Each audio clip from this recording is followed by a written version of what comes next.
तो एक ज़रूरी बात जो है वो चूँकि करंट इशू है और जाहिर सी बात है कि अगर इन बातों में हम नहीं बोलेंगे तो कौन बोलेगा, समझे।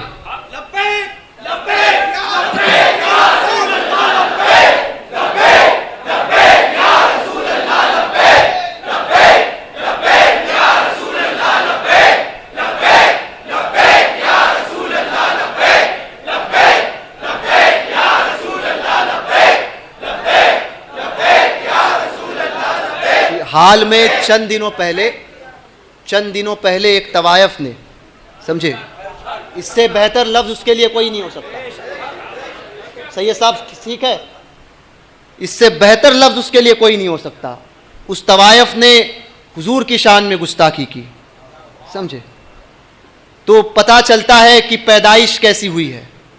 उसने खुद कहा था कि मुझे किसी ने मैसेज किया है, उस नूपुर ने खुद कहा था कि मुझे किसी ने मैसेज किया है, कहीं बाहर से आया है, कि उसने कहा था कि तुम्हारी माँ का सामूहिक बलात्कार हुआ होगा तो तुम पैदा हुई हो। मैंने कहा जिसने भी कहा बिल्कुल सही कहा,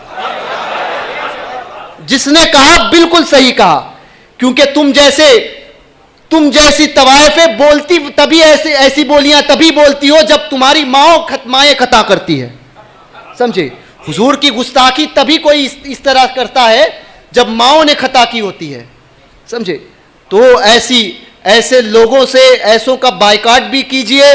और याद रखना कि हम कमज़ोर पड़ सकते हैं, हुकूमत भी सब सुन ले इस बात को, हम कमज़ोर पड़ सकते हैं, अल्लाह मुंतकीम हकीकी है। अपने महबूब की इज्जत को बचाना मेरा रब बेहतर जानता है, समझे।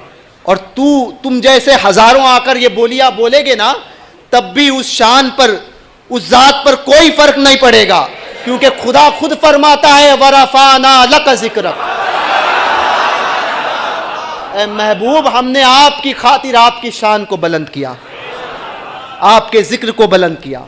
तो तुम जैसे घटिया बोलते रहो, बोलते बोलते सड़ के मर जाओगे, है ना। वो नरसिम्हानंद बोलता था, बैठ गया, समझे। तुम जैसे दलाल पैदा करते रहो, मगर हमारा कुछ नहीं बिगड़ेगा।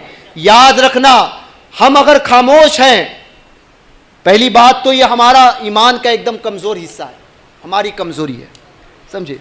नबी की शान में गुस्ताखी और सुन्नी खामोश रहे तो इससे बढ़कर, इससे डूब मरने वाली बात और क्या हो सकती है। या तो नबी के चाहने वाले रहे, और अगर नहीं तो हमारा मरना बेहतर है इससे, कि हम इसमें भी कुछ नहीं बोल सकते। तो अपनी औलाद को सिखाओ, जज्बा पैदा करो, अपनी औलाद के अंदर ये जज्बा पैदा करो कि बेटा नबी की नामूस की बात जब आए तो किसी की रियायत ना करना। और सबसे पहले एक आखिरी बात कि अपनी औलाद को बेहतरीन तालीम दो।